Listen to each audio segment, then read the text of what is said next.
नमस्कार, मैं माहिन पठान और आप देख रहे हैं कारण न्यूज के हिंदी न्यूज बुलेटिन। महाराष्ट्र के मुख्यमंत्री देवेंद्र फडणवीस ने राज्य के विकास, सरकार की योजनाओं और अपने कार्यकाल पर चर्चा करते हुए प्रेस क्लब के आयोजन में पहली मीट द प्रेस को संबोधित करते हुए कई महत्वपूर्ण मुद्दों पर प्रकाश डाला है। नक्सल प्रभावित क्षेत्र के रूप में पहचाने जाने वाले गढ़चिरौली को स्टील सिटी बनाने की बात भी उन्होंने कही है। आगे उन्होंने कहा कि उनकी सरकार ने बड़े पैमाने पर झूठे नैरेटिव का मुकाबला किया और बड़ी जीत हासिल की है। साथ ही 2014 में उनकी मुख्यमंत्री बनने की क्षमता पर उठाए गए सवालों का जवाब उन्होंने अपने काम से दिया है, जिसमें उन्होंने राज्य में कभी भी अन्याय नहीं होने दिया। उप मुख्यमंत्री के रूप में उनके योगदान की चर्चा करते हुए उन्होंने गढ़चिरौली जैसे नक्सल प्रभावित इलाकों में बदलाव की ओर इशारा किया है, जहां नक्सलियों ने आत्मसमर्पण किया है। इसके अलावा विदर्भ क्षेत्र में औद्योगिक इकोसिस्टम की दिशा में भी विकास के संकेत दिए हैं।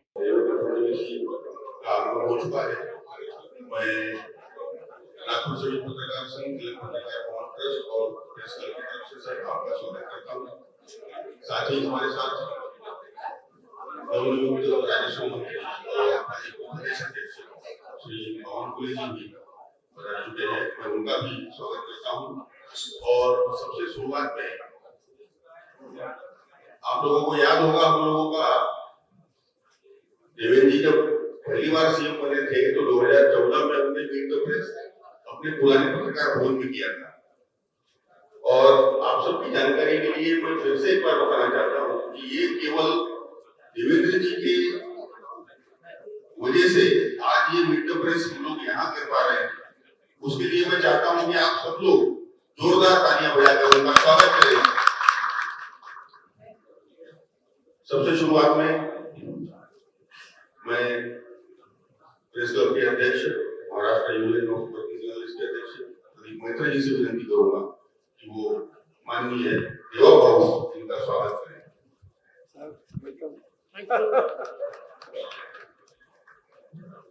सम्मान चिन्ह देकर माननीय मुख्यमंत्री का स्वागत करें।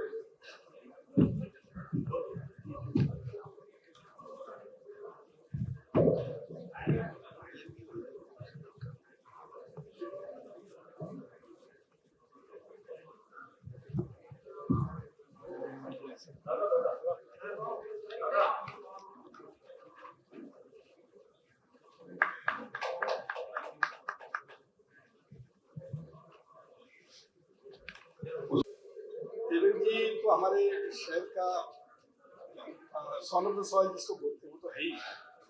मुझे लगता है कि ये हम सबके लिए प्राउड भी है कि महाराष्ट्र का ऐसा एक सेंसिबल सीएम हम नागपुर से दे पाए, जिन्होंने देवेंद्र जी का पिछले 11 साल से उनका कार्यकाल देखा है। मुझको मालूम है 2013 से उनका जर्नी प्रदेश का बीजेपी का अध्यक्ष के नाते शुरू हुआ, तब से लेकर अभी तक उनका जर्नी है। जिससे भी देखा होगा उनको मालूम है कि देवेंद्र जी कितना सेंसिबल है, कितना एकोमोडेटिव है, कितना फ्लेक्सिबल है, और साथ साथ जो चीज करना है वो करना है, जो नहीं करना है वो बहुत असर्टिव वे से बट वेरी पोलाइट वे से भी सुना करने वाला एक नेता है। और उनका जो पर्सनैलिटी है वो धीरे धीरे एक पर्सना बन गई। तो सर आपको यहाँ स्वागत है। मैं थोड़ा 2-3 लिबर्टी लूंगा क्योंकि साहब मीट द प्रेस में दोबारा कब मिलेंगे, प्रेस कॉन्फ्रेंस में मुलाकात होगा। तो पहली बात यह है कि नागपुर का पत्रकारों के लिए जो निवास है वो लास्ट जो बने थे वो 1990, तो पिछले मान लीजिए कि 35 साल हो गए हैं पत्रकार के लिए कोई आवाज का योजना नहीं बनी। हम चाहेंगे कि आपके कार्यकाल में, और लकीली हमारे नागपुर के ही और कोई राजस्व मंत्री है, रेवेन्यू मिनिस्टर है, लैंड उनके पास, तो हम चाहेंगे कि आप दोनों के इस कार्यकाल में पत्रकारों को जो जिनका मकान नहीं है ऐसे पत्रकारों को नागपुर में मकान मिले। हम लास्ट टाइम आपको बताया भी था कि यहाँ एनआईटी में का एक लैंड है वो रिंग रोड पे करीब 6 एकड़ जमीन है, वो भी बहुत सुइटेबल हो सकता है अगर आप इंटरव्यू करें। लास्ट टाइम साहब ने एनआईटी से जो मकान बनते हैं उसको भी इंटरव्यू किए थे, बाद में सामान उसको रिप्लेस नहीं किया। वो है। साहब का सबसे बड़ा जो योगदान है, जो नक्शा में जो गडकरी है उसको कहीं ना कहीं एक दिशा दिया है। आज गडकरी में करीब 1 लाख के ऊपर 1 लाख करोड़ के ऊपर इन्वेस्टमेंट है। मुझे किसी ने बोल रहा था कि इस बार अभी जो क्या वो जो जीपीडीसी के जो फंड है उसको माइनिंग फंड बोलते हैं, वो करीब सिर्फ माइनिंग से 600 करोड़ मिलने वाले हैं, यूजुअल फंड के अलावा 600 करोड़। तो आप सोच सकते हैं कि डेवलपमेंट का जो गति है किस तरीके से गति में आने वाला है आने वाले दिन में। हम चाहेंगे कि वो गति टिका रहे, क्योंकि आप गार्जियन मिनिस्टर थे वहाँ, तो वहाँ ऐसा गार्जियन मिनिस्टर बने जो इसको सही दिशा दे। ये 600 करोड़ जो एक्स्ट्रा आने वाला है उसको ठीक ठाक से उसको प्लानिंग करके वहाँ के लोगों की जो प्रॉब्लम्स है उसको दूर करता है। सर आप यहाँ आए हैं कि आपका घर है, या आपके कारण हम लोग यहाँ इतना कंफर्टेबल है, ये तो आप हमारे हम गेस्ट समझते नहीं हैं, आप हमारे घर वाले हैं। सब lot of thanks and welcome in your home. सर्वात पहिल्यांदा प्रेस क्लबचे मी आभार मानतो की आज मीट द प्रेस करता या ठिकाणी मला आपण सगळ्यांनी निमंत्रित केलं आणि सर्व पत्रकार मित्रांचे मनापासून स्वागतही करतो, आभारही मानतो। खरं म्हणजे ज्यावेळी निकाल लागला त्याच वेळी प्रदीप दादांनी मला हे सांगितलं होतं की महाराष्ट्रातली पहिली मीट द प्रेस नागपूरलाच झाली पाहिजे, त्यामुळे मी इतर कुठेही मीट द प्रेस न करता पहिली नागपूरला करतोय। कारण आपल्या सगळ्यांचं घर नागपूर आहे, आपल्या सर्वांना नागपूरबद्दल एक वेगळं आकर्षण देखील आहे। मी आपल्या सर्वांचे याकरता देखील आभार मानतो की नुकत्याच झालेल्या विधानसभेच्या निवडणुकीमध्ये आपल्या सर्वांचं सहकार्य हे मोठ्या प्रमाणात आम्हाला लाभलं आणि त्यामुळेच लोकसभेमध्ये जो फेक नरेटिव्ह महाराष्ट्रामध्ये तयार करण्यात आला होता की ज्याचा मोठा फटका आम्हाला बसला, तो फेक नरेटिव्ह आम्ही ब्रेक करू शकलो आणि थेट जनतेपर्यंत पोहोचू शकलो, ज्यामुळे निश्चितपणे एक अत्यंत मोठा विजय महाराष्ट्राच्या आजपर्यंतच्या इतिहासातील कुठल्याही पक्षाला युतीला मिळालेला सर्वात मोठा विजय, 237 जागा या महायुतीला या ठिकाणी प्राप्त झाल्या आणि भाजपलाही आपल्या राजकीय जीवनातला उच्चांक 132 जागा या ठिकाणी मिळवता आल्या आणि म्हणूनच एक अत्यंत डिसायसिव्ह अशा प्रकारचं मॅन्डेट हे जनतेने आम्हाला दिलेलं आहे। अर्थातच एवढं चांगलं मॅन्डेट मिळाल्यामुळे आमची जबाबदारी खूप मोठ्या प्रमाणात वाढली आहे, कारण कुठलंही मॅन्डेट हे जनतेच्या अपेक्षा घेऊन येत असतं, आव्हानही असतात, अपेक्षाही असतात आणि काम करत असताना काही अडचणी असतात, कधी काही मर्यादा असतात, पण या अडचणी आणि मर्यादांवर मात करून जनतेच्या मनातली कामं झाली पाहिजे, तशा प्रकारचा महाराष्ट्र हा तयार झाला पाहिजे, हा प्रयत्न आपल्याला या ठिकाणी करायचा आहे। खरं म्हणजे पहिल्यांदा जेव्हा 2014 साली मी मुख्यमंत्री झालो होतो त्यावेळेस अनेक लोकांच्या मनात अनेक शंका होत्या। काही लोकांना वाटायचं की हा मंत्री पण राहिलेला नाही, मुख्यमंत्री म्हणून कसा काम करेल। काही लोकांना वाटायचं की अतिशय नवखं अशा प्रकारचं काम यांच्याकडे आलेलं आहे, त्यामुळे महाराष्ट्रात परफॉर्मन्स कसा असेल। तर विशेषतः पश्चिम महाराष्ट्रातल्या लोकांना असं वाटायचं की सातत्याने विदर्भावरच्या अन्यायावर बोलणारा व्यक्ती हा महाराष्ट्राचा मुख्यमंत्री झाल्यानंतर आपल्यावर अन्याय करेल का?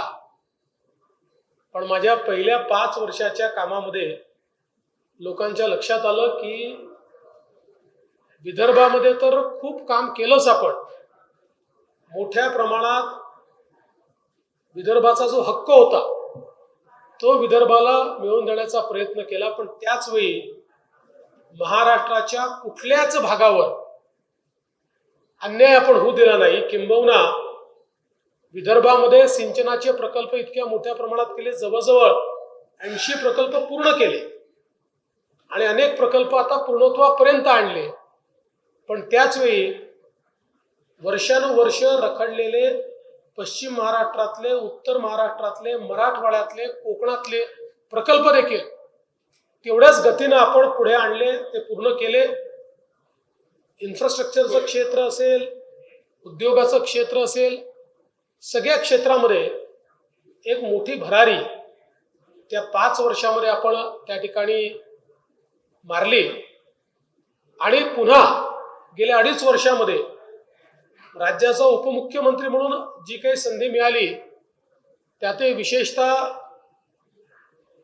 ऊर्जा विभाग असेल, इरिगेशन विभाग असेल, होम असेल, गृहनिर्माण असेल, अशा अनेक खात्यांचं काम करताना ऊर्जा विभागामध्ये तर पुढच्या 25 वर्षाचा रोडमॅप ऊर्जा विभागाचा आपण तयार केलाय आणि पुढच्या 2 ते 3 वर्षात ही परिस्थिती येईल की पहिल्यांदा उद्योगासहित सगळ्या प्रकारचे इलेक्ट्रिसिटीचे दर हे आपण कमी करू शकू. अशा प्रकारची आज व्यवस्था ही ऊर्जा विभागामध्ये आपण उभी केलेली आहे. इरिगेशन मध्ये देखील आपल्याला कल्पना आहे की 6 नदीजोड प्रकल्पाची कामं आपण हातामध्ये घेतलेली आहेत. ही 6 नदीजोड प्रकल्पाची कामं महाराष्ट्राचं ट्रान्सफॉर्मेशन करणारी आहे. म्हणजे एकट्या विदर्भातलं नदीजोड प्रकल्प 10 लाख एकराला आणि विदर्भातल्या 7 जिल्ह्यांना पूर्णपणे ट्रान्सफॉर्म करू शकेल अशी, ज्याला जनरेशनल म्हणतात, अशा प्रकारचे जे प्रोजेक्ट्स असतात हे जनरेशनल प्रोजेक्ट्स आहेत. असे प्रोजेक्ट्स हे सगळे आपण हातामध्ये घेतलेले आहेत. दादांनी गडचिरोलीचा उल्लेख केला. मी जसं वारंवार बोलायचो आणि आता ते होताना दिसतंय की the next steel city of India is Gadchiroli. ते आज होताना आपल्याला पाहायला मिळत आहे. नक्षलवाद ऑल टाइम लो आहे. परवा देखील 2 मोठ्या केडरनी त्या ठिकाणी आत्मसमर्पण केलंय आणि आता डीप मध्ये ज्या भागात आपण कधी जात नव्हतो अशा भागामध्ये आपण जायला लागलो आहे. पुढच्या काळामध्ये एक प्रकारे निकराची लढाई ही संभावित आहे, ती होताना दिसते. पण त्यातून निश्चितपणे मोठ्या प्रमाणात गडचिरोली सारखं क्षेत्र हे बदलण्याचं काम आपण करणार आहोत. आज विदर्भामध्ये ज्या प्रकारे इन्व्हेस्टमेंट ऑपॉर्च्युनिटीज मला दिसत आहेत, ज्या येऊन राहिलेल्या आहेत, त्यातनं विदर्भालाही औद्योगिक इकोसिस्टीम जी पूर्णपणे आपल्याला लॅकिंग दिसत होती ती आता मोठ्या प्रमाणात उभी राहते. आणि म्हणून मला असं वाटतं की हे सगळे चॅलेंजेस आहेत. हे करत असताना आम्ही ज्या काही योजना सुरू केलेल्या आहेत त्या योजना देखील आम्हाला चालवायच्या आहेत. हे खरं आहे की या योजनांचा भार हा आमच्या अर्थसंकल्पावर पडेल, पण त्याचंही नियोजन आम्ही योग्य प्रकारे करतो. आणि कोणाच्याच मनात शंका राहू नये म्हणून लाडकी बहीणचा देखील डिसेंबर महिन्याचा हप्ता हा जमा करणं आम्ही सुरू केलेला आहे आणि तोही सगळ्या खात्यांमध्ये लवकरच त्या ठिकाणी जमा होईल. एकूणच केंद्र सरकारच्या मदतीनं महाराष्ट्राला गतीने पुढे नेण्याचा आमचा प्रयत्न आहे. या निमित्ताने मी केंद्र सरकारचे आभार एका गोष्टीकरता मानतो की परवाच माननीय शिवराज सिंग चौहान साहेब आले होते आणि शिवराज सिंग चौहान साहेबांनी एकाच वर्षात आपल्याला 20 लाख घरं प्रधानमंत्री आवास योजनेच्या अंतर्गत दिली आहेत. हा देशातला रेकॉर्ड आहे. म्हणजे अनेक राज्यांना 10 वर्षात देखील 20 लाख घरं मिळालेली नाही. महाराष्ट्रामध्ये पहिल्यांदा आपण 2022चं जे टार्गेट ठेवलं होतं ते SCCच्या यादीप्रमाणे ठेवलं होतं. ते टार्गेट आपण पूर्ण केलं. पण ते टार्गेट होत असतानाच आपल्या लक्षात आलं की SCCची यादी अपूर्ण आहे. म्हणून आपण केंद्र सरकारकडे विनंती केली की यादी चुकीची बनलेली आहे. 2011ची यादी आहे आणि म्हणून आम्हाला पुन्हा घरांचं रजिस्ट्रेशन करण्याकरता संधी द्या. आणि मग 2018-19ला केंद्र सरकारने आवास प्लस नावाचं पोर्टल सुरू केलं, ज्यामध्ये आपण रजिस्ट्रेशन सुरू केलं आणि त्यामध्ये 26 लाख लोकांचं रजिस्ट्रेशन आपण केलेलं आहे.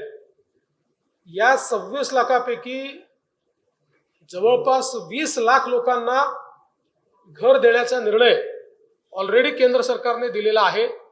आणि हे करत असताना मी केंद्राच्याही लक्षात आणून दिलं की काही अटी अशा होत्या की ज्याच्यामुळे गावातला गरीब हा काही प्रमाणात 10% हा त्या अटी शर्तींमुळे कुठेतरी अडकलेला आहे. त्या सगळ्या अटी शर्ती केंद्र सरकारने आता रद्दबादल केलेल्या आहेत. आणि म्हणून आता अजून एकदा रजिस्ट्रेशन करून एक फायनल रजिस्ट्रेशन आम्ही करू आणि पुढच्या 5 वर्षामध्ये या सगळ्या लोकांना त्यांचं हक्काचं घर आम्ही देऊ.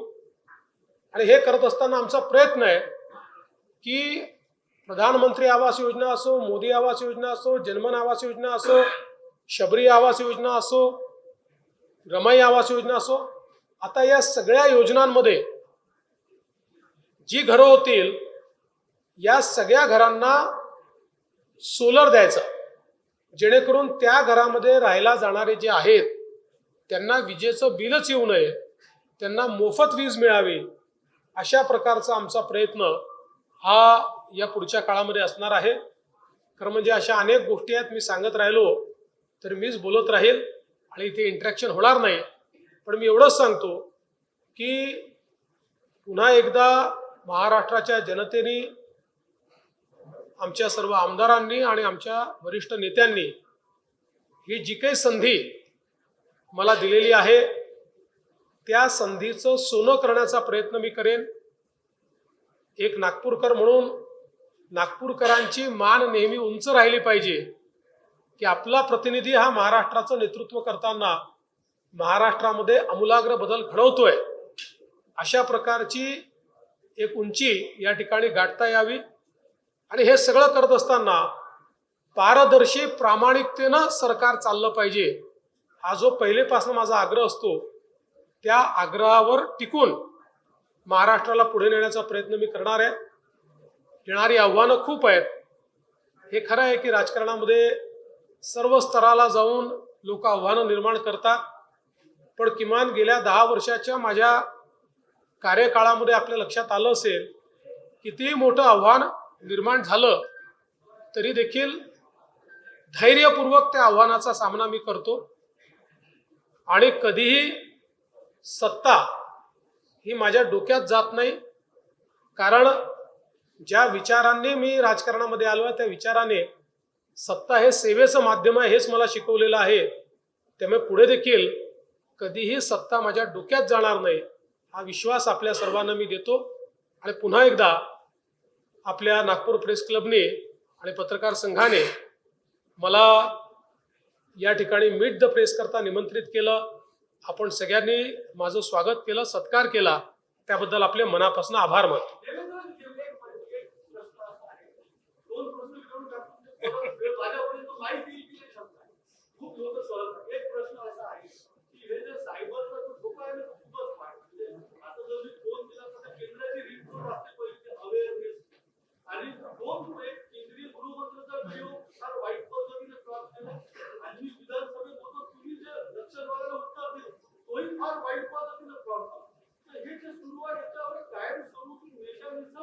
करण्याचा विचार आहे का? म्हणजे पुढे दुसरा एक प्रश्न असा आहे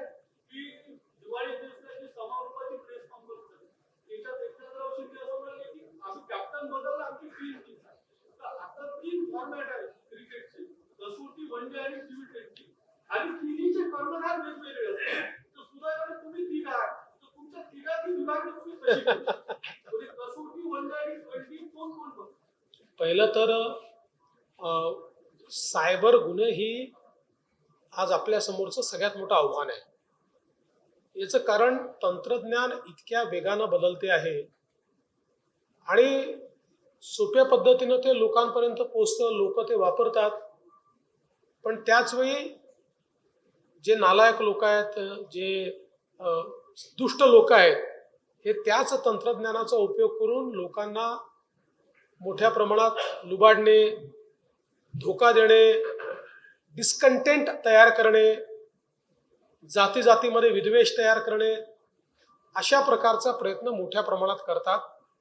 आणि म्हणून या संदर्भात सायबर अवेअरनेस कॅम्पेन केंद्र आणि राज्य सरकार मोठ्या प्रमाणात करत आहे. आणि त्यासोबत सायबर सिक्युरिटीचं सगळ्यात मोठा प्लॅटफॉर्म देशातला हा महाराष्ट्रामध्ये आम्ही सुरू केलेला आहे, ज्याच्यावर डिजिटल आणि सायबर वर्ल्ड मधले सगळे प्लॅटफॉर्मचं इंटिग्रेशन आम्ही केलं आहे. आणि जगातले बेस्ट टूल्स हे आमच्याकडे आहेत की ज्या टूल्सचा वापर करून आम्ही आर्टिफिशियल इंटेलिजन्सच्या माध्यमातून केलेलं एखादा गुन्हा असेल किंवा वेगवेगळ्या प्रकारचे सायबर गुन्हे असतील, हे वेगाने उघडकीस आणू शकतो. याची सुरुवात आम्ही केली आहे. जसं आपण सांगितलं की विधानसभेमध्ये नक्षलवादावर मी बोलत असताना नक्षलवादी कसे संविधान मानत नाही या संदर्भातलं जे वक्तव्य केलं होतं, त्यातलं नक्षलवादी पाठ काढून संविधान मानत नाही एवढाच पाठ काही लोकांनी टाकला, पण त्यांना माहिती नाही.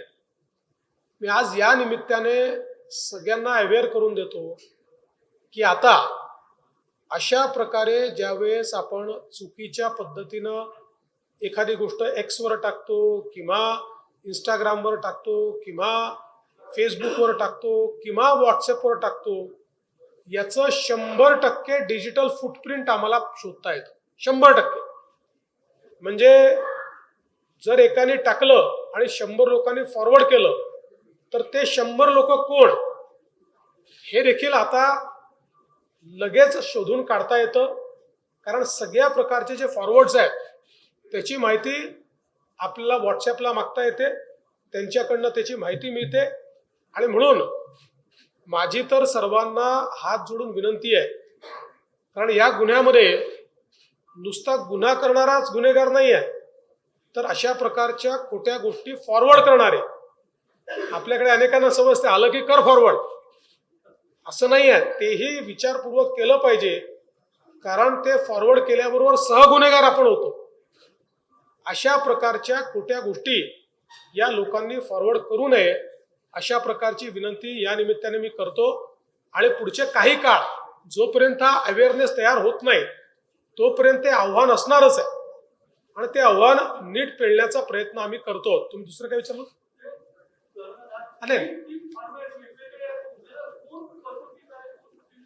आम्ही तिघही सोबतच काम करतोय.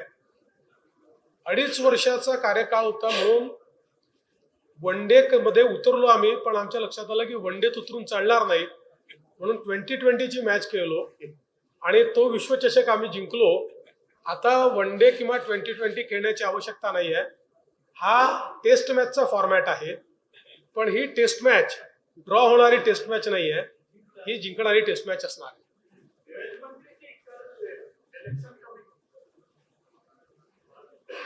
मुख्यमंत्री जी, कल इलेक्शन कमीशन ने कांग्रेस को जवाब दिया है ईवीएम के संबंध में. उनका कहना है कि ईवीएम के साथ छेड़खानी नहीं हो सकती. 1 घंटे में 76 लाख मतदान हो सकते हैं, जो कि एवरेज 1 लाख मतदान केंद्र थे, तो 76 मतदान एक केंद्र में हो सकते हैं. दूसरा भी कांग्रेस ने आरोप लगाना शुरू किया. तो बंदी कर दीजिए उसको. बहुत सुनाई दे रहा, बोलो. कांग्रेस का दूसरा आरोप है कि जब तक अमित शाह जी माफी नहीं मांग लेते तब तक उनका आंदोलन जारी रहेगा. कल 27 तारीख को जय बापू जय भीम जय संविधान की रैली भी निकाल रहे हैं. दोनों को किस तरीके से आप देख रहे हैं? देखिए, पहली बात तो सोए हुए को जगाया जा सकता है, सोने का नाटक करने वाले को जगाया नहीं जा सकता. कांग्रेस पार्टी भली भांति जानती है कि ईवीएम ये टेम्पर प्रूफ है। आज तक जितने चैलेंज ईवीएम को टेम्पर करके दिखाइए इस प्रकार से इलेक्शन कमीशन ने दिए, न कांग्रेस पार्टी कुछ कर पाई न कोई व्यक्ति कुछ कर पाया। तो कांग्रेस की ये नीति रही है, चुनाव हारते हैं तो ईवीएम की बात करते हैं, जीतते हैं तो लोकतंत्र जीता ऐसा कहते हैं। लेकिन अब कांग्रेस को जवाब देने के लिए न मेरी जरूरत है न इलेक्शन कमीशन की जरूरत है। कांग्रेस को जवाब उमर अब्दुल्ला जी ने भी दिया है और कांग्रेस को जवाब ममता बनर्जी जी ने भी दिया है। उन्होंने स्पष्ट रूप से कहा है कि कांग्रेस ये ईवीएम को गाली देना बंद करे। दूसरा, मेरा मानना है कांग्रेस पार्टी ने देश से माफी मांगनी चाहिए दो चीजों के लिए। एक, जिस प्रकार से लगातार उन्होंने भारत रत्न डॉक्टर बाबा साहब अंबेडकर का अपमान किया, उनको चुनकर नहीं आने दिया, हर बार उनको अपमानित किया, उनके महापरिनिर्वाण के बाद महापरिनिर्वाण की जगह पर स्मारक बनाने के लिए सुई के नोक जितनी जगह भी कांग्रेस पार्टी ने नहीं दी। कई लोगों को भारत रत्न दिया, लेकिन जो भारत के रत्न डॉक्टर बाबा साहब अंबेडकर थे, इनको भारत रत्न कांग्रेस पार्टी ने नहीं दिया। डॉक्टर बाबा साहब अंबेडकर की जहां जहां स्मृतियां थी, ऐसी कोई जगह उन्होंने स्मृति स्थल के रूप में विकसित नहीं की, ये सारी बीजेपी ने की। तो कांग्रेस पार्टी को हमेशा ये डर होता है कि नेहरू गांधी परिवार से बड़ा कोई न बने, और इसीलिए उन्होंने हमेशा भारत रत्न डॉक्टर बाबा साहब अंबेडकर जी को नीचा दिखाया। इसके साथ साथ इस बात के लिए भी उन्होंने माफी मांगनी चाहिए कि इतनी बड़ी नेशनल पार्टी है, वो पार्टी किसी व्यक्ति के भाषण का वीडियो काट कर एडिट करके उसको चलवाती है, संसद का भी समय गंवाती है और साथ साथ देश में भी लोगों को बरगलाने का काम करती है। जो उन्होंने अमित शाह जी के साथ किया, ये राजनीति का ओछापन है, क्योंकि भारतीय जनता पार्टी, अमित भाई शाह, नरेंद्र मोदी जी, ये भारत रत्न डॉक्टर बाबा साहब अंबेडकर जी का अवमान सपने में भी नहीं कर सकते। इसलिए कांग्रेस पार्टी जमीन खिसक चुकी है, उस जमीन को पाने के लिए ये सारा प्रयास कर रही है। मराठा आरक्षणाचा मुद्दा वारंवार चर्चेत येतो। मनोज जरांगे पाटील गेले अनेक दिवस शांत होते, आज पुन्हा ते बोलले आहेत की आता पुढे मजा येईल। आतापर्यंत तुम्ही मुख्यमंत्री होते म्हणून टाळत होता की मुख्यमंत्री नाही, आता तुम्ही मुख्यमंत्री आहे म्हणून त्या आशेने ते बोलत आहेत। पहिली गोष्ट तर हा मजा घेण्याचा प्रश्न नाहीच आहे, याच्यावर मजा काय आली पाहिजे हा जनतेच्या जिव्हाळ्याचा प्रश्न आहे। त्यामुळे या प्रश्नामध्ये पहिल्या दिवसापासनं मी असेल, अजितदादा असतील, शिंदे साहेब असेल, आमच्या भूमिकेत कुठलंच अंतर नाही आहे, आमच्यामध्ये कुठला अंतर्विरोध नाही आहे। जे निर्णय घेतले तिघांनी मिळून घेतले, पुढे जे निर्णय घेऊ तिघं मिळून घेऊ। देवेंद्र जी, आपने बोला कि गढ़चिरौली को स्टील सिटी बनाएंगे, लेकिन विदर्भ के बाकी जिलों में कोई बड़ी इंडस्ट्री आना चाहिए, इसके लिए कोई प्लान है क्या? सभी जिलों में अभी इंडस्ट्री आ रही है, और जब मैं गढ़चिरौली की बात करता हूं तो केवल गढ़चिरौली तक सीमित नहीं होता है, क्योंकि जिस प्रकार से अभी हमारे पास ये खनिज मिल रहा है, तो अकेले गढ़चिरौली इसको कंज्यूम नहीं कर सकती। इसके साथ साथ चंद्रपुर को भी करना पड़ेगा, वर्धा को भी करना पड़ेगा, भंडारा गोंदिया को भी करना पड़ेगा और नागपुर को भी करना पड़ेगा, तब जाकर हम इसको कंज्यूम कर पाएंगे।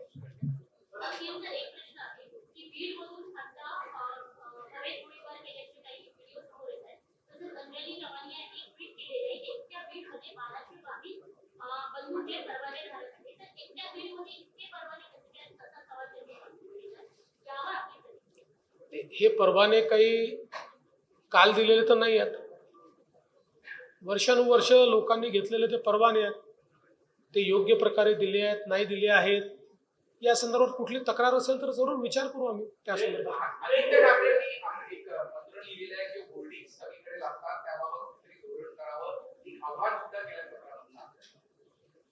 चांगली गोष्ट आहे, कारण हे खरंच आहे की माननीय उच्च न्यायालयाने देखील होर्डिंगच्या संदर्भात काही निर्देश दिलेले आहेत. महाराष्ट्रामध्ये आपण चांगल्या प्रकारे ते पाळतो, तरी देखील अनेक वेळा कार्यकर्ते उत्साहाच्या भरात इल्लीगल होर्डिंग्स लावतात. आमच्याही कार्यकर्त्यांनी मागच्या काळात काही लावले, मी स्वतः ते काढायला लावले. पण मला असं वाटतं की होर्डिंग्सच्या संदर्भात माननीय उच्च न्यायालयाने जो निर्णय दिलेला आहे त्याचं पालन महाराष्ट्रात झालं पाहिजे, ही काळजी आम्ही घेऊ.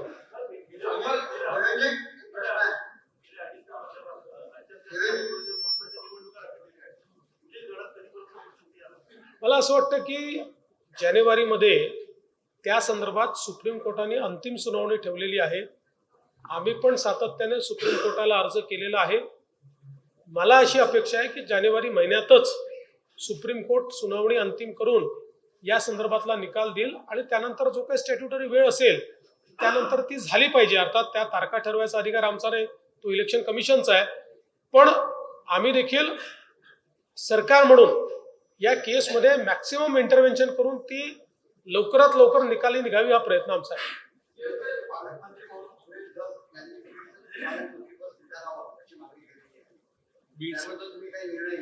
असं आणि नंबर 2 तुम्ही जेव्हा आमदार असताना शास्त्री लढलेले होते, त्याच्यानंतर तुम्ही मुख्यमंत्री झाले 2014 मध्ये, तर ती शास्त्री अद्यापही चालू आहे आणि त्याचा 54% काय झालाय. कशाची शास्त्री शास्त्री महानगरपालिकेचे थकबाकीदार राहतात, तर त्यांच्या संदर्भात जी शास्त्री लावलेली आहे त्याचा 5% जवळजवळ 52 ते 54% आहे. तर त्याच्यावर तुम्ही निर्णय घेणार आहात, कारण मागे ते आश्वासन दिलं होतं जगप्रकरणात आले होते, त्याच्या संदर्भात काय? जो शास्तीचा विषय मी पुन्हा पडताळून पाहिजे, आता माझ्याकडे त्याची अपडेटेड माहिती नाही आहे. पालकमंत्र्याच्या संदर्भात आमचे अध्यक्ष चंद्रशेखर बावनकुळे हे इतर दोन्ही पक्षांसोबत बसून कुठे कोण पालकमंत्री असेल याचा निर्णय करतील. ते जो निर्णय करतील तो मला मान्य असेल. त्यांनी मला बीडला जायला सांगितलं, बीडला देखील जाईल, किंवा त्यांनी जिथे जायला सांगितलं तिथे जाईल. साधारणपणे मुख्यमंत्री कुठलं पालकत्व ठेवत नसतात, पण माझी स्वतःची इच्छा आहे की गडचिरोली मात्र मी स्वतःकडे ठेवू इच्छितो. अर्थात या 3 नेत्यांनी मला मान्यता दिली तरच ठेवी. तुमच्या कार्यकाळात 100 दिवसाचा प्लॅन तुम्ही रेडी केलेला आहे, प्लॅन नेमकं काय आहे आणि कसं राहणार? प्रत्येक खात्याने 100 दिवसाचं आपलं टार्गेट घेतलेलं आहे. 100 दिवसात काय करायचं हा 100 दिवसाचा प्लॅन आहे. 100 दिवस पूर्ण झाल्यानंतर त्याचा रिपोर्ट आम्ही त्या ठिकाणी सादर करू आणि प्रत्येक खात्याने काय टार्गेट घेतलं होतं आणि काय पूर्ण केलं हे आपल्यापर्यंत पोहोचू.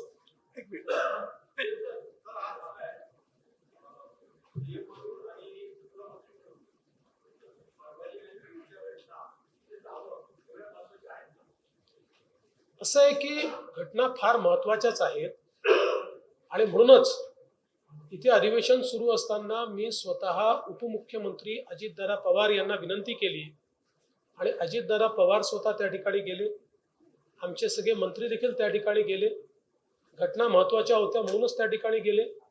मला असं वाटतं की एखाद्या घटनेचं महत्व हे कोण गेलं यापेक्षा त्याला आपण काय रिस्पॉन्ड करतो या माध्यमातून होतं. प्रत्येक ठिकाणी मुख्यमंत्री पोचतातच असं नाही आहे, पण अजितदादांसारखे सिनियर मंत्री त्या ठिकाणी तेवढ्याकरताच आम्ही पाठवले होते.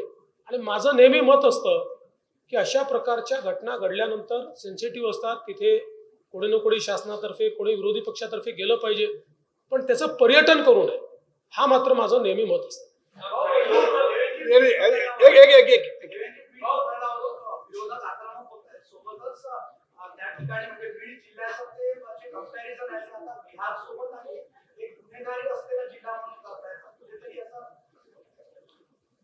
असे घटना जेव्हा घडतात त्यावेळी अशा प्रकारच्या चर्चा होतात, पॅरलल्स ड्रॉ होतात. आणि याचा अर्थ बीड जिल्ह्याला इतकंही बदनाम आपण करू नये. मात्र हे खरं आहे की गेल्या काही दिवसात तिथे घडलेल्या घटना या गंभीरच आहेत आणि आम्ही त्या गंभीरतेने घेतलेल्या आहेत. आणि अशा प्रकारच्या गुन्हेगारांवर जरब ही बसवल्याशिवाय आम्ही थांबणार नाही. मी कालही सांगितलं, आजही सांगतो, बीड जिल्ह्यामुळे मध्ये कोणाची दादागिरी चालू देणार नाही. तुषार तुषार निवडणुकीमध्ये तुम्हाला एक महाराष्ट्र करून दाखल केलं गेलं विधानसभा निवडणुकीमध्ये त्याची पुनरावृत्ती झाली. आता तुम्ही राज्याचे मुख्यमंत्री आहेत, असं वाटतं का तुम्हाला परत ती पुनरावृत्ती होऊ शकते? त्यासाठी माइंडसेट केलेलं आहे. असं आहे की विरोधकांना जे करायचं आहे ते करतीलच, पण गेल्या 5 वर्षात मला टार्गेट केल्यानंतर त्यांच्या हाती काय मिळालं याचा विचार त्यांनी केला तर कदाचित नाही करणार, आणि त्यांना जर आत्मचिंतन नाही करता आलं तर पुन्हा करतील. मुकेश एक मुकेश अरे माननीय देवेंद्र जी, मैं माननीय जनसंपर्क मंत्री से सवाल पूछना चाहता हूँ. हमारी जो प्रिंट की मीडिया की पॉलिसी है वो लगभग 4 दशक पुरानी है. सो दूसरा ये कि डिजिटल में भी हम लोगों को बहुत नई पॉलिसी की जरूरत है, क्योंकि इसमें एडवांसमेंट नहीं हुआ. तो हम ये जानना चाहेंगे क्या इस 5 वर्ष के दौरान आप पत्रकारों के लिए जनसंपर्क मंत्री के रूप में चेहरा दिखा पाएंगे? चेहरा तो रोज ही दिखाता हूँ, लेकिन आपने नहीं समझ रहा हूँ मैं बात को आपकी. आपने बहुत बहुत अच्छा सुझाव दिया है. एक नई पॉलिसी हम लोग निश्चित रूप से तैयार करेंगे. ओके एक 1 मिनट. अरे कि एयरपोर्ट का तो अभी टेंडर अलॉट हो चुका है. जीएमआर बहुत तेजी से वहां पर काम शुरू कर रहा है, और मिहान में आप देख रहे हैं लगातार निवेश आ रहा है, और अभी आने वाले कुछ दिनों में और कुछ अच्छी अनाउंसमेंट मैं करूंगा. हाँ मुख्यमंत्री साहेब तुम्ही आता बोलताना म्हणाले की नागपूरकरांची मान उंच होईल, फार मोठी कारभार राहील. नागपूरकरांना एकच मागणी आहे, ते आता 29 तारखेला पुन्हा चिपको आंदोलन करतात. कालच बेसा पिंपळामध्ये 3 किलोमीटरच्या रस्त्यासाठी 50 झाडे बिना परवानगीने कापण्यात आली. ते जर 25 हेक्टर.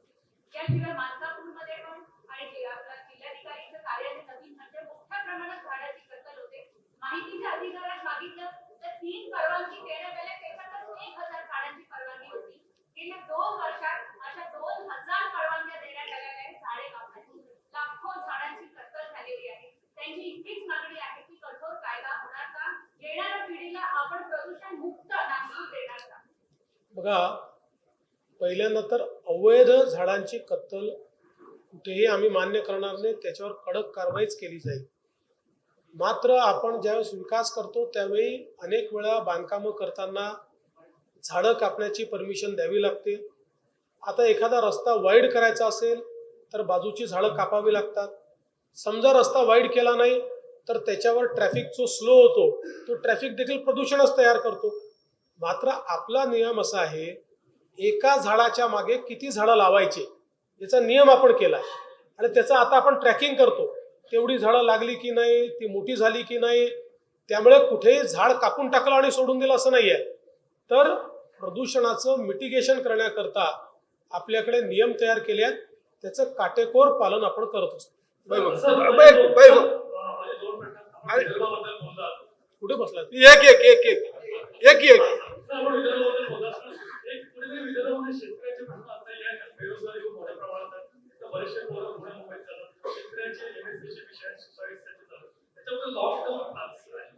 एक असं आहे की MSPच्या संदर्भातली खरेदी ही अधिक सुलभ झाली पाहिजे असा आमचा प्रयत्न यापुढे असणार आहे. मी कालच बैठक घेतली आणि त्या बैठकीत सांगितलं की दरवर्षी सोयाबीनची खरेदी करायचीच आहे, कापसाची खरेदी करायचीच आहे. ज्या ज्या गोष्टींची खरेदी करायची आहे त्याच्या सुलभतेनं ती खरेदी कशी होईल याची एक परमनंट व्यवस्था उभी केली पाहिजे. तर त्या दृष्टीने ज्या राज्यांनी चांगली व्यवस्था केली आहे ती व्यवस्था पाहून आपल्याकडे त्या व्यवस्था कशा करता येतील आमचा प्रयत्न असणार. आता मोठ्या प्रमाणात आपल्याकडे निवेश येतोय, मोठ्या प्रमाणात इन्व्हेस्टमेंट येते आहे, त्याच्यामुळे निश्चित रोजगार निर्मिती होईल. मुख्यमंत्री साहेब, तुम्ही सर्वप्रथम तर मी तुमचं आभार मानेन आणि अभिनंदन सुद्धा करेल. महाराष्ट्राचे आणि विशेष करून आमच्या नागपूरकरांसाठी खूप गर्वाची गोष्ट आहे. एक सर, डिजिटल माध्यमांसाठी महाराष्ट्रातील संपूर्ण डिजिटल माध्यमांसाठी एक निकष तयार करावा अशी मागणी आहे सर, तर ते पूर्ण करा. निश्चितपणे चांगली मागणी आहे. मी मगाशी सांगितलं की आता माध्यमं खूप मोठ्या प्रमाणात बदललेली आहेत. सगळ्या माध्यमांची इन्क्लुझिव्ह पॉलिसी ही आम्ही निश्चितपणे तयार करू. एक प्रश्न असा होता की लोकसभेच्या निकालापासून तर आतापर्यंत प्रवास झाला होता आणि त्यामुळे 3 पार्टीचं युती. तर मला काय वाटतं की तुमच्यापुढचं या पुढच्या 5 वर्षात सर्वात मोठं आव्हान काय? मला असं वाटतं की जसं मी पहिल्यांदा सांगितलं, अपेक्षा जेव्हा चांगलं मॅन्डेट मिळतं त्यास अपेक्षाही मोठ्या असतात. त्या अपेक्षा अनुरूप कारभार करणं हे एक मला असं वाटतं मोठं आव्हान आहे आणि त्या दृष्टीनेच आम्ही पुढचं जे प्लॅनिंग सगळं केलेलं आहे हे बॅलन्स्ड ग्रोथ आणि बॅलन्स्ड डेव्हलपमेंट, म्हणजे केवळ पायाभूत सुविधांचं क्षेत्र नाही तर सामाजिक क्षेत्र देखील, या दोन्ही क्षेत्रांमधला बॅलन्स साधून बॅलन्स डेव्हलपमेंट आणि बॅलन्स ग्रोथ कशी करता येईल असा आमचा प्रयत्न. काँग्रेस का क्या स्टेटस है? बघा, आपण मुख्यमंत्री झाले राज्य आंदोलन का पुढे व्हायचं त्याच्यावर काय? मला त्याच्यावर फार काही बोलायचं नाही. मला असं वाटतं की तुम्ही हा प्रश्न विचारताय यातनंच महाराष्ट्रातल्या जनतेला अनेक गोष्टी लक्षात येतात. पेट्रोकेमिकल कॉम्प्लेक्सच्या संदर्भात आपण पाठपुरावा करतोय. कल्याणपूर्वमध्ये अत्याचाराची घटना घडलेली आहे. कल्याणपूर्वमध्ये बदलापूरच्या घटनेनंतर आता असं वाटतं की पुन्हा त्यांना फाशी द्यावी, गोळ्या मारल्या जाव्या अशा पद्धतीची मागणी होती. काही धोरणात्मक बदल यात असं आहे की आपण जर बघितलं असेल तर दुर्दैवाने समाजामध्ये अशा प्रकारच्या घटना या घटनांना आपल्याला पाहायला मिळतात. याच्यावर उपाय जो आहे तो एकीकडे वेगानं न्याय व्यवस्थेनं न्याय देणं आणि दुसरीकडे समाजामध्ये अवेअरनेस तयार करणं. कारण आपण बघितलं असेल तर अत्याचाराच्या घटनापैकी 95% घटना नातेवाईक किंवा ओळखीच्या लोकांकडनं होतात. त्यामुळे हा जसा एक प्रकारे कायदा सुव्यवस्थेचा प्रश्न आहेच, मी नाकारतच नाही, पण त्यासोबत हा सामाजिक प्रश्न देखील आहे. समाजामध्ये देखील आपल्याला महिलांच्या प्रती, मुलींच्या प्रती अधिक जागरूकता तयार करावी लागेल. तो प्रयत्न देखील आम्ही करणार आहोत.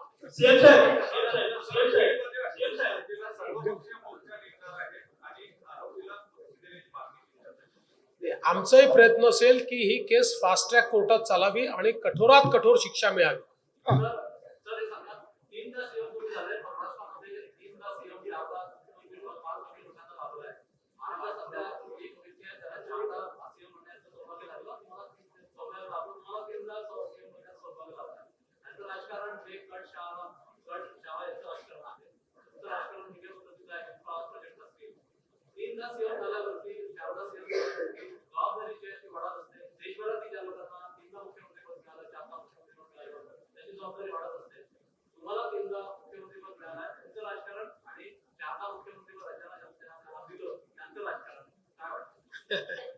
दोघांची आपली स्टाईल आहे राजकारण करण्याची. मुळातच मी राजकारणीच नाही. मला काटशहाचं राजकारण करता येत नाही. मी आपल्या मार्गाने राजकारण करत जातो.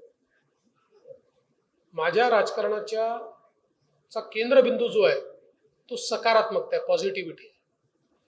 सगळ्या क्षेत्रांमध्ये पॉझिटिव्हली काम करायचं, इंटरव्हेन्शन करायचं हा प्रयत्न माझा असतो. अनेकदा त्याच्यात अडथळे येतात, ते डिरेल होतं, पुन्हा आपल्याला ते मार्गावर आणावं लागतं. आणि शेवटी पहिल्यांदा मुख्यमंत्री झालो आणि आज झालो यातला एक महत्वाचा फरक काय असतो तर अनुभवातनं आपण शहाणे होत जातो. आपल्या चुका कमी होतात. चुका होत नाही असं नाही आहे. जो काम करेल तो चुका करेल, जो निर्णय घेईल तो निर्णय, जो निर्णयच करणार नाही तो चूक करणार नाही. मी या मताचा आहे की निर्णय केला पाहिजे आणि कधी कधी चुका झाल्या तर सुधारल्या पाहिजे. आपण चूक केली तर प्रांजळपणे तो निर्णय मागे देखील घेतला पाहिजे. घेतला, मी अनेक वेळा घेतलाय. त्याच्यामुळे मला असं वाटतं की माझी काम करण्याची जी पद्धत आहे ही सकारात्मकतेनं पुढे जायचं.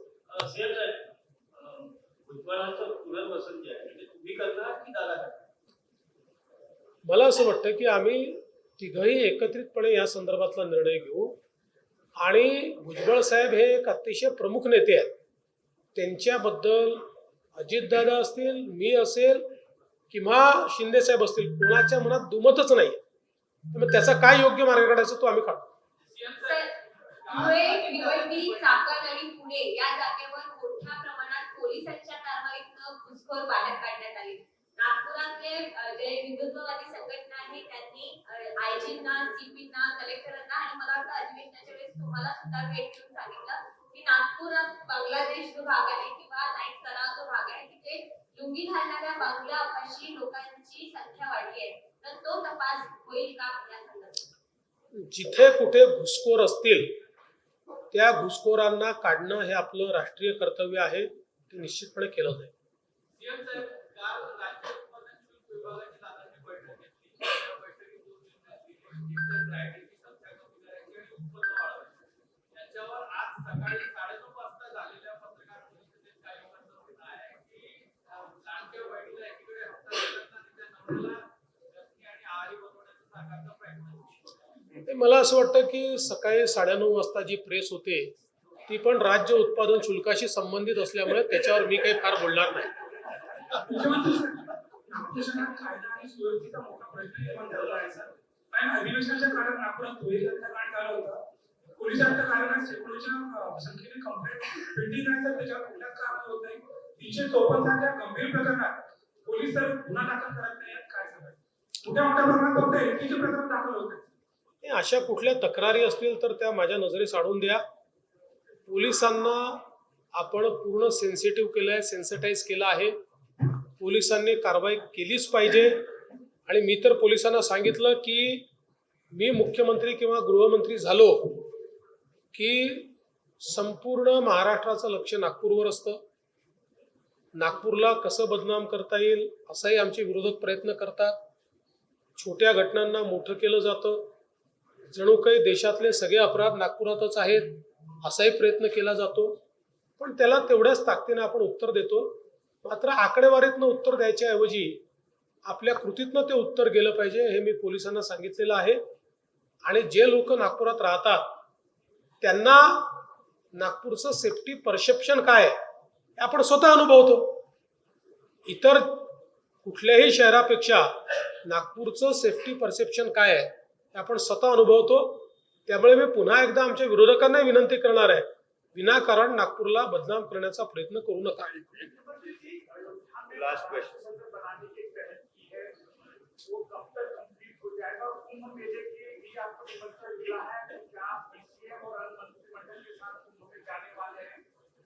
देखिए, जगह हमने भी प्राप्त की है और जल्दी ही वहां पर काम भी शुरू करके जितने जल्द हो पाए हम लोग अयोध्या में महाराष्ट्र का सदन, हमारे जो राम भक्त यहाँ से जाते हैं उनकी सुविधा के लिए वहां पर हम तैयार कर रहे हैं.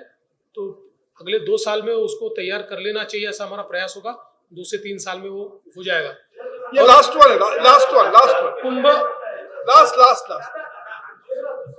कुंभ मेले में मैं पिछले बार भी गया था, मैं इस बार भी जाऊंगा.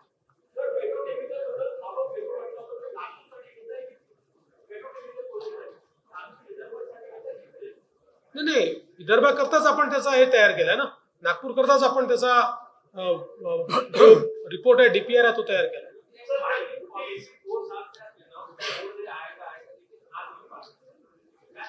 अभी लाएंगे उसको.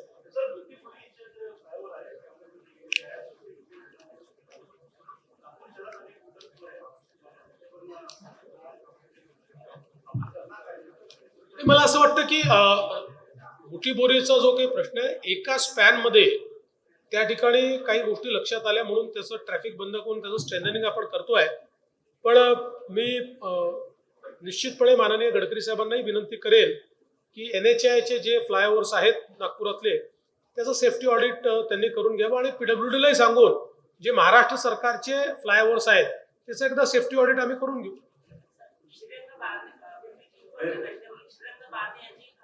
शेवटचा प्रश्न. कोणी जर हप्ते वसुली करत असेल तर त्याला घरी पाठवणे. दोस्तों, आज हमारे बीच में महाराष्ट्र के मुख्यमंत्री और हमारे पुराने मित्र श्री देवेंद्र जी फडणवीस आज हमारे बीच में पधारे हैं और उनकी मीट तो प्रेस पहले बार महाराष्ट्र में नागपुर में हो गई. मैं नागपुर श्रमिक पत्रकार संघ की ओर से, तिलक पत्रकार भवन ट्रस्ट और पत्रकार क्लब ऑफ नागपुर की ओर से मैं देवेंद्र जी का आभारी हूँ. वैसे ही उनके साथ हमारे रेवेन्यू मिनिस्टर चंद्रशेखर जी बावलपुरे भी पधारे हैं, मैं उनका भी आभारी हूँ. और मैं आप जितने वरिष्ठ पत्रकार यहाँ पे आए, आमदार, खासदार, मैं उनका भी आभारी हूँ। मैं देवेंद्र जी से विनती करता हूँ कि चाय पानी के लिए आज। कारण न्यूज़ के लिए सचिन झोड़ापे की रिपोर्ट। स्वाद ऐसा कि पेट खुश हो जाए, सर्विस ऐसी कि दिल खुश हो जाए, और ये दोनों ही संभव है अतिथि इन एंड रेस्टोरेंट में। यहाँ टेस्टी ऑथेंटिक साउथ फूड के साथ साथ डीलक्स एसी रूम है अवेलेबल, वो भी नागपुर शहर की एकदम prime location per.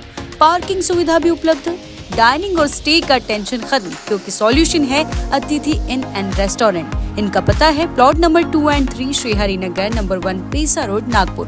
For more details contact them on 9860603713 and 9822760514.